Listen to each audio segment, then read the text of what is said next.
हालांकि हमारे भारतवर्ष में योग पर अनेक कार्य हुए हैं, लेकिन अंग्रेजी सत्ता आने की वजह से हम लोग सब अपने महान शास्त्रों को भूल गए, जिन्होंने योग पर बहुत कार्य किया। उपनिषदों में विशेषता अगर आप देखें, शांडिल्योपनिषद आदि, इसमें बहुत सफाई से दिखाया गया है कि आपके अंदर कुंडलिनी नाम की एक शक्ति है और यह शक्ति जागृत होने पर आप आत्म साक्षात्कार प्राप्त कर सकते हैं। यह मैं जरूर कहूंगी कि बहुत स्पष्ट रूप से पूरी रूपरेखा इन उपनिषदों में उन्हें दी नहीं, किंतु ये बात निर्विवाद है कि हमारे अनेक शास्त्रों, योग वशिष्ठ आदि अनेक शास्त्रों में भी इसका बहुत स्पष्टतया उल्लेख हुआ है। हम लोग न जाने क्यों विदेशी प्रदेश से आई हुई सारी विद्या को बहुत उत्तम समझते हैं और हमारी जो कोई इतनी संपदा इस देश में है उसे कम पदार्थ समझते हैं, उसका महत्व नहीं जानते। इसका कारण हो सकता है कि हम इतने वर्ष गुलामी में रहे और इन लोगों से हम बड़े अभिभूत हो गए क्योंकि हमारे ऊपर ये राज्य का। अब जबकि हम स्वतंत्र हो गए, उस स्वतंत्रता में हमें देखना चाहिए कि हमारी क्या संपदा है और हमारा अपना क्या इतिहास है और हमने क्या क्या चीजों की खोज लगा रखी। भारतवर्ष एक ऐसा अनूठा देश है कि जिस देश में मनुष्य को बाहर की समस्याओं से झगड़ा कम करना पड़ता है। जैसे कि लंदन में अगर आपको घर से बाहर जाना है तो कम से कम 15-20 मिनट आपको कपड़े पहनने पड़ते हैं, तब आप बाहर जाते हैं। अपने देश में भी ऐसे बहुत सी जगह है, जैसे हिमालय है या उनकी तराई की जगह है जहां पर बहुत ठंडा रहता है, वहां लोग रहते ही नहीं।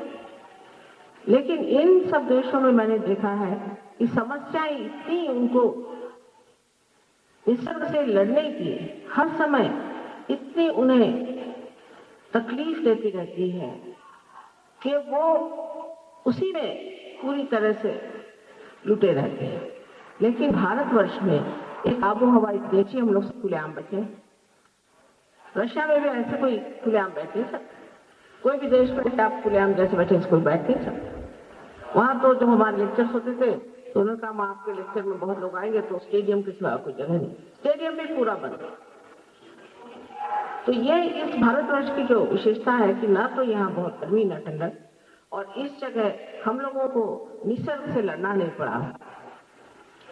तो हमारे जो अनादि काल में अपने पूर्वज हो गए, उन पूर्वजों ने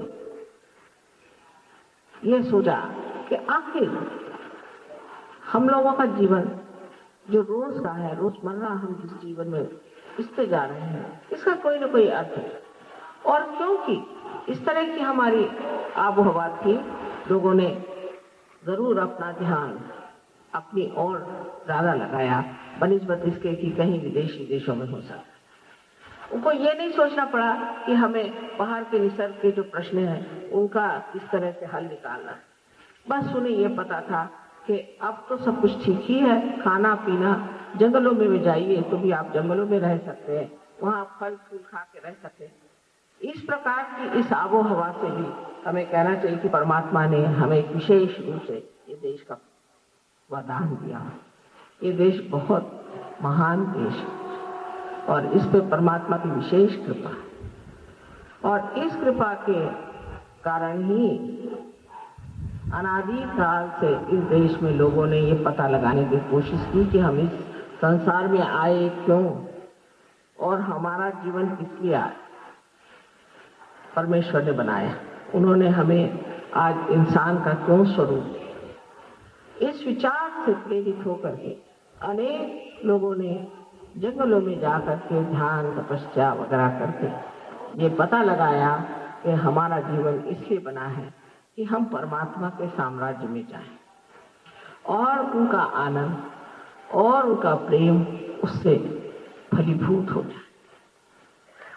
सारा कुछ जो संसार परमात्मा ने बनाया, सृष्टि रचाई और उसके बाद जो मनुष्य को एक अमीबा से इस स्थिति में लाकर छोड़ दिया, तो वो सिर्फ इसलिए कि हम उस आनंद में चले, उस परमात्मा के प्यार के सुख का अनुभव हम लें।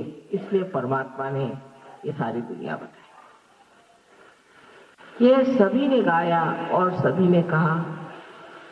संतों ने इस महाराष्ट्र देश में आकर के न जाने कितनी तरह से कहा है कि सुखा का संसार, सुख का संसार मैं बनाऊंगा। पसायदान के इसमें जो वर्णन किया गया है और जो उन्होंने एक संसार का चित्र सुंदर सा बनाया, वो आज के दिन में आप सहयोग में देख सकते। ये जो कुछ भी भविष्यवाणियां हुई, जो कुछ भी कहा गया, जो भी उन्होंने मन में इच्छाएं रखी, वो आज फलीभूत होने का समय आ गया। मैं ये कहूंगी कि सहयोग आज का नहीं, अनादिकाल की चला है। पहले जमाने में सिर्फ एक गुरु और एक ही शिष्य होता। ये परंपरा 12वीं शताब्दी में महाराष्ट्र में विशेष करके श्री ज्ञानेश्वर जी ने तोड़ी। वो भी अपने भाई जो उनके गुरु थे उनको बहुत मना करके ये परंपरा तोड़ी कि कम से कम इसके बारे में मुझे स्पष्ट रूप से ज्ञानेश्वरी में लिखने दो। उससे पहले आप देखें तो न जाने कितने शास्त्रों में इसका उल्लेख ही नहीं, पर उसके बारे में विशद रूप से वर्णन किया गया। जिन लोगों ने संस्कृत कभी पढ़ी ही नहीं, जिन्होंने अपनी पुरानी पुस्तकें देखी ही नहीं, और जो अपने पाश्चिमात्य इस शिक्षा को बहुत ऊंची चीज समझते हैं, ऐसे अंधे लोग इसको कभी नहीं समझ पाएंगे कि इस देश के अंदर कितने महान चीजें लिख गए। इन सब चीजों में जो कुछ भी आप देखेंगे वो एक ही चीज है कि मनुष्य का जीवन किस लिए बना, उसका अर्थ क्या है, उसे कहाँ जाना है। क्या उसका जीवन इसलिए बना है कि वो इससे उसे लड़ाई करते रहे, झगड़ा करते रहे, लोगों को गालियां बकता रहे, या इंश्योरेंस की पॉलिसीज भरता रहे, या और उससे बढ़िया काम करेगा तो दुनिया भर के पैसा खाते रहे? क्या इसलिए उसका जीवन बना? हम लोगों को सोचना चाहिए कि हमारा जीवन क्या ऐसी निम्न चीजों के लिए बना है। जब मैं पहले पुणे में आई तो सबने बताया कि माँ यहाँ तो कुछ आपका काम नहीं हो सकता। मैंने कहा क्यों? कल सब पैसा ही खाते, कोई खाना ही नहीं खाता। वैसा ये पुण्य पट्टनम जिसके बारे में कि इतने शास्त्रों ने वर्णन किया, इस पुण्य पट्टनम में सब लोग पैसा ही खाते, सारा भ्रष्टाचार ही फैला। ऐसा हो क्यों गया? हम लोगों ने अपनी स्थिति ऐसी क्यों कर दी? क्योंकि वो जो साध हमारे अंदर की सत्य को खोजने की, वो लुप्त हो गई, वो साध ही खो गई।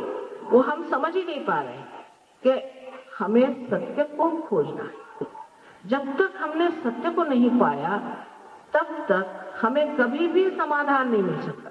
आप करोड़ोंपति हो जाइए, आप खूब पैसा खाइए, करोड़ोंपति हो जाइए, लेकिन आपको कभी स्वास्थ्य नहीं मिल सकता, आपको कभी आनंद नहीं मिल सकता, आपको प्रेम नहीं मिल सकता, और पीठ पीछे हर आदमी आपकी बुराई करे।